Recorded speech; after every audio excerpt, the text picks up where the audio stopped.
pernah menduduki peringkat keempat orang terkaya se-Asia Tenggara.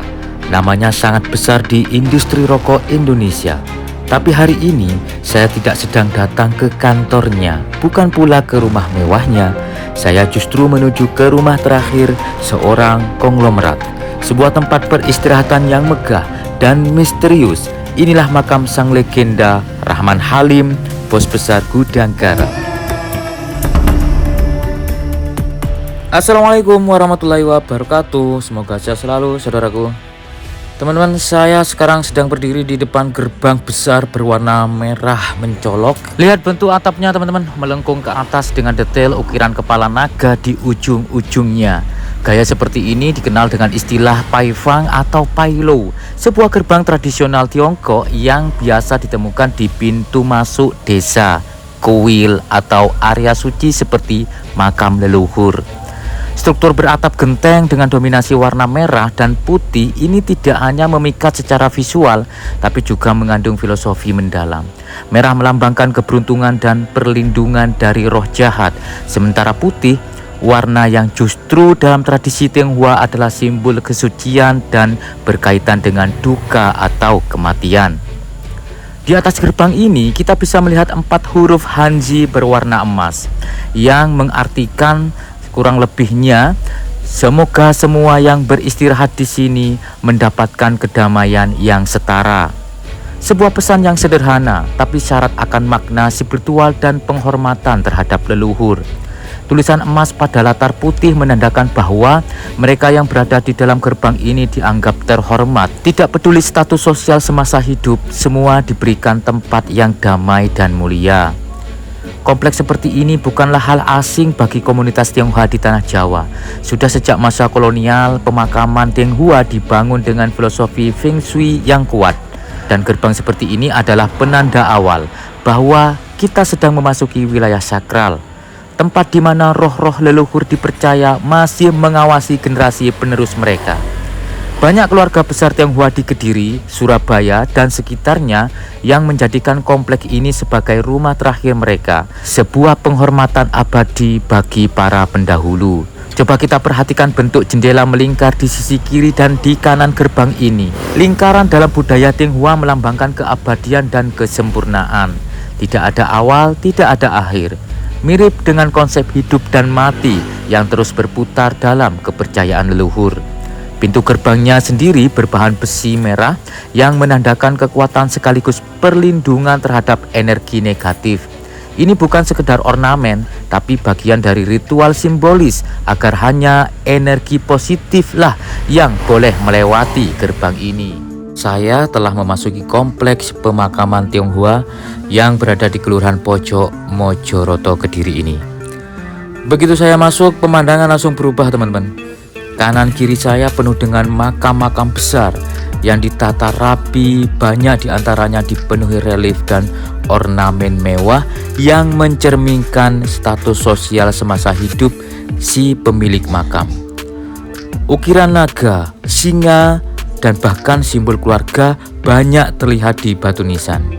Dengan menggunakan motor perlahan saya menyusuri jalan aspal yang melintasi area pemakaman ini. Perjalanan yang tidak begitu cukup lama seolah membawa saya melewati sejarah panjang sebuah keluarga Tionghoa yang merantau dan sukses membangun kerajaan bisnis dari nol. Area makam ini begitu luas, sekitar 2000 meter persegi.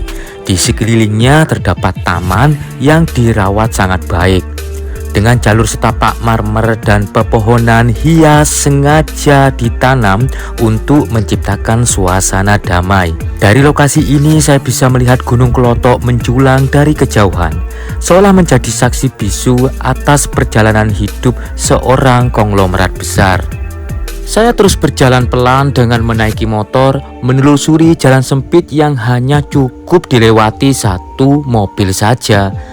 Inilah bagian dari kompleks pemakaman Tionghoa di lereng pegunungan teman-teman. Tempat di mana kekayaan dunia ditinggalkan dan yang tersisa hanyalah nama dan jasa. Tempat ini berada di dataran tinggi, sebuah kawasan yang dijaga dengan tenang oleh pepohonan dan hamparan makam tua. Masyarakat sekitar menyebut area ini sebagai salah satu kompleks pemakaman Tionghoa terbesar di kota Kediri dan juga yang paling eksklusif. Hanya keluarga-keluarga tertentu yang bisa dimakamkan di sini. Biasanya tokoh besar, penguasa, atau orang-orang yang memiliki sejarah panjang di kota ini. Dan tak lama lagi saya akan tiba di salah satu makam yang paling ikonik. Makam dari mendiang pemilik kerajaan bisnis yang begitu dikenal di seluruh Indonesia, bahkan se-Asia Tenggara. Melihat ke kanan dan ke kiri, setiap makam punya kisahnya sendiri. Mungkin ada yang hidupnya penuh perjuangan, ada pula yang menghabiskan waktunya membangun kekayaan. Tapi semua berakhir di tempat yang sama, tanah yang sama. Batu nisan dan ketenangan abadi menjadi pengingat bagi kita semuanya. Sehebat apapun kita di dunia, pasti akhirnya kita akan pulang ke tempat yang sunyi ini.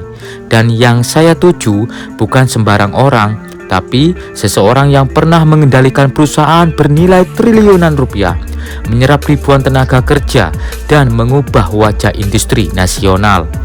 Ia dikenal sebagai salah satu tokoh penting dalam dunia rokok kretek Indonesia. Namanya begitu lekat dengan sebuah merek rokok yang mendunia, bahkan dikenal hingga pelosok negeri. Ia lahir dari keluarga sederhana, namun kerja keras dan kecerdasannya membawa ia menjadi orang terkaya nomor 1 di Indonesia dan pernah menempati posisi keempat orang terkaya se-Asia Tenggara. Tak banyak orang tahu bahwa jasanya kini beristirahat tenang di sini di tengah kompleks pemakaman Tionghoa ini. Dialah Rahman Halim, putra pertama dari pendiri PT Gudang Garam, Suryo Wono Wijoyo. Ia mulai masuk ke bisnis keluarga sejak tahun 1970-an dan mengambil alih perusahaan setelah sang ayah wafat pada tahun 1985. Di bawah kepemimpinannya, Gudang Garam tumbuh menjadi salah satu produsen rokok terbesar di Asia Tenggara. Bahkan pada tahun 2005, Forbes mencatatnya sebagai orang terkaya keempat se-Asia Tenggara. Namun tak banyak yang tahu bahwa ia meninggal dunia di Singapura pada tahun 2008 dalam usia 60 tahun.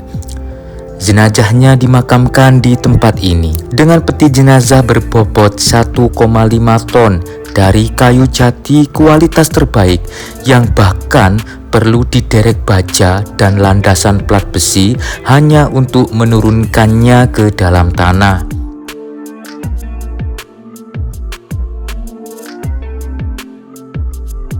Saat ini saya berdiri di depan makamnya, mencoba merenungi perjalanan hidup luar biasa dari seorang yang tidak hanya sukses, tapi juga mampu meninggalkan warisan besar bagi industri Indonesia.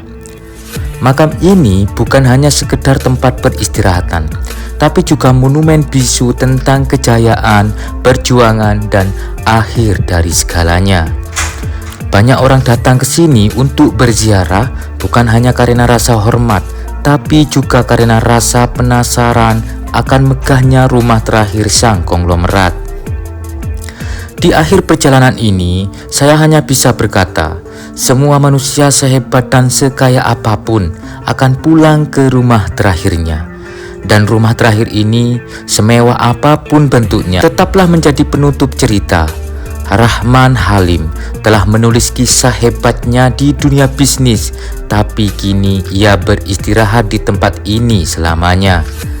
Terima kasih telah menyaksikan video eksplorasi saya hari ini.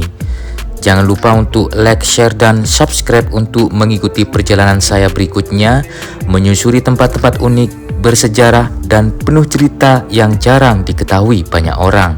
Semoga sehat selalu dan wassalamualaikum warahmatullahi wabarakatuh.